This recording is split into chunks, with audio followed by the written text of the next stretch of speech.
Good morning, everyone, and thank you for this opportunity to participate in this great event. 25 years ago, we went the family to the trip in the US, and we went to the Epcot Center as part of the Walt Disney amusing park. For the ones that are not familiar with the Epcot Center, it's where you can see the future technology. And we have been extremely excited to sit in the internal train and to watch how people that talk on the phone with other people can actually see them. Something for us today, and even for our kids, it's so obvious that, of course, you can talk with someone over the phone and you can see them and you can feel like you are sharing the same meeting room. Back then, it was like something that is almost unbelievable to happen. And as you can know, technology moves forward. There's no backwards with technology. And not only that it moves forward fast.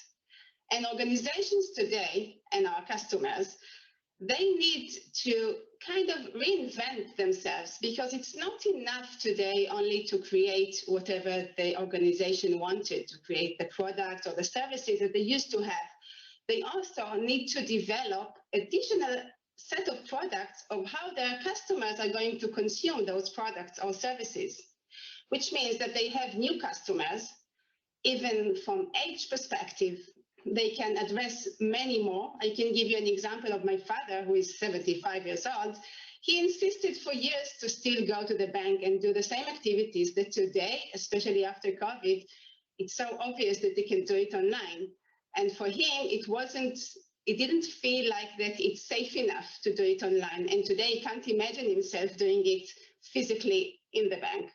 So they have new customers with different ages, which requires different user experience. They have new competition, because today banks, health organizations, of course, on the e-commerce, they compete not only on the products that they have, but also how much their online services are flexible, how much their apps are good enough for their customers. There is no loyalty anymore in many of the cases, so they need to face competition in many other areas that they didn't expect before. But also the downside of this technology is that we have the bad guys. And as you heard in the previous presentation, we have many bad guys that just look for the right opportunity to achieve their own objectives.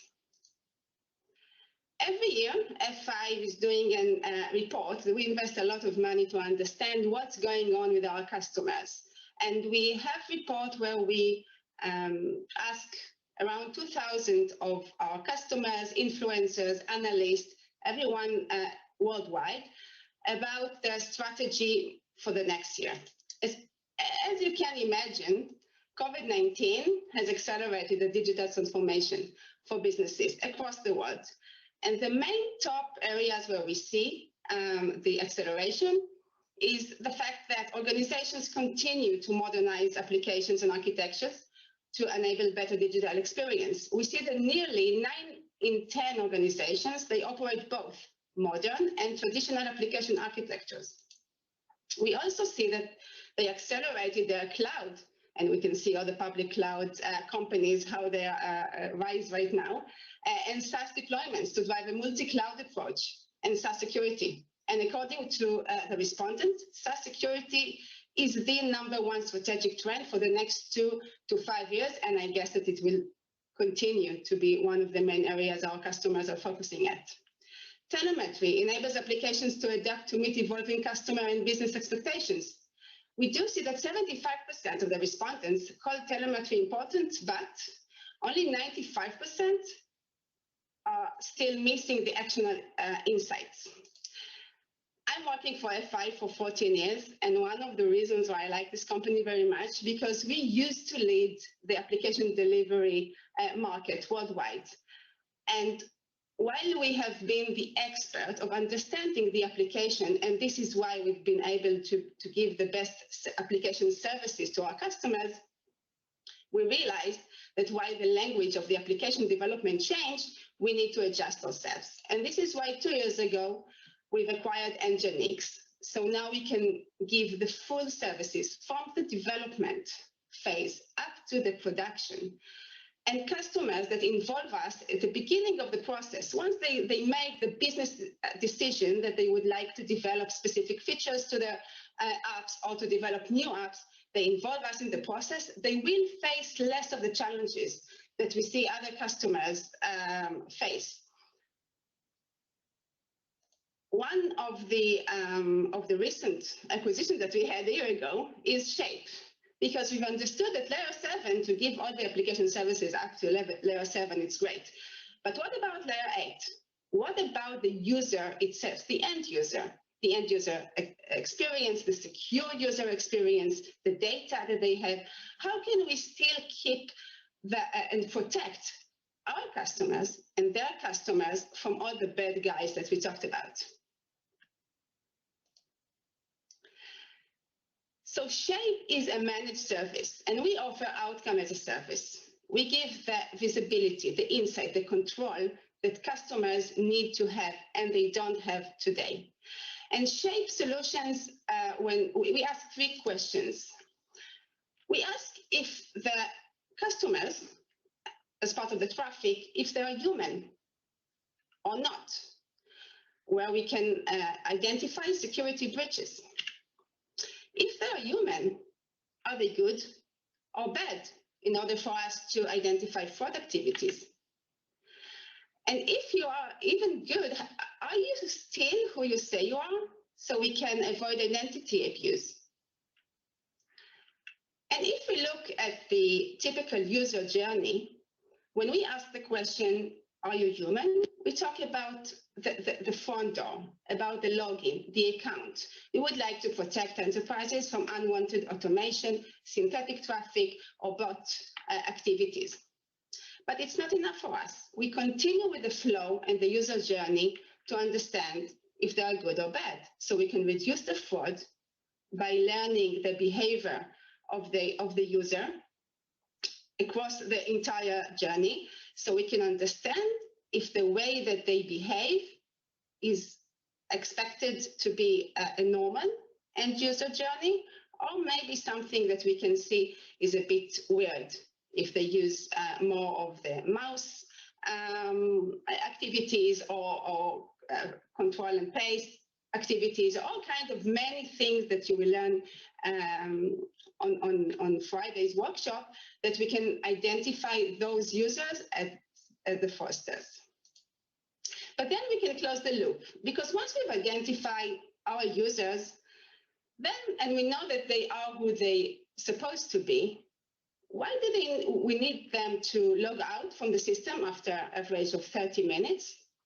If we identify them as good users, if we can create a way that they can still be authenticated for longer time, even days, then we can expect more revenues from them, less friction, and much, much better user experience.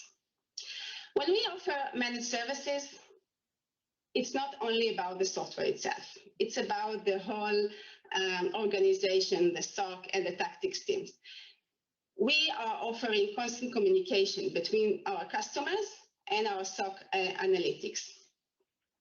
We have active monitoring using internal alerting system, alerts for indicators of automated traffic, and all other analysis and deep dive of methods that we see identifying automation, and what kind of mitigation should we need to take in order to avoid any kind of bad traffic to damage the production environment.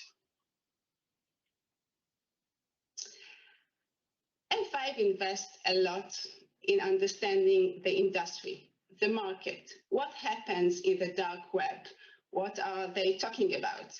F5 Labs is a free service that you can all subscribe, and we publish articles about specific topics that might be relevant to all of you, about fraud, about risk, about credential stuffing, about the need of strong passwords and why do we need to have them. One of the things that I like is that it's very objective. We're not trying to sell anything to you. We're trying to give you more information in a baked way, ready for you to use, to read, and to take decisions upon. But we can't do it by ourselves. F5 has always been channel company. 100% of our sales go through our channel. And we choose our partners. And Pylones, I'm proud to say, because I know Pylones for 14 years, and this year we are celebrating the 20th anniversary of our relationship. They are the experts of all of our portfolio that you've just seen with regards to our go-to-customer adaptive application strategy. They are involved. They are the most technical partners that we have. They are acting as an extension for F5 in Greece and Cyprus. And for any question that you might have, I really encourage you to reach out to Pylones. So imagine solutions that deliver less fraud, less friction, with less efforts. And I just wonder, if there was no COVID today and I could go to the Epcot Center again, maybe when I sit there, I can see situations where customers can actually use the services of the apps without even use any kind of password, because they have the right secure infrastructure behind it to support it. So with this, I just want to invite you to join Chris Fuller, who is the Director of Shape and Silverline Engineering in EMEA, on Friday at 11:30 to have a deep dive into our solutions to understand how exactly do we protect you, our customers, with our Shape solutions. And if you have any questions, please let me know, and enjoy the rest of the day.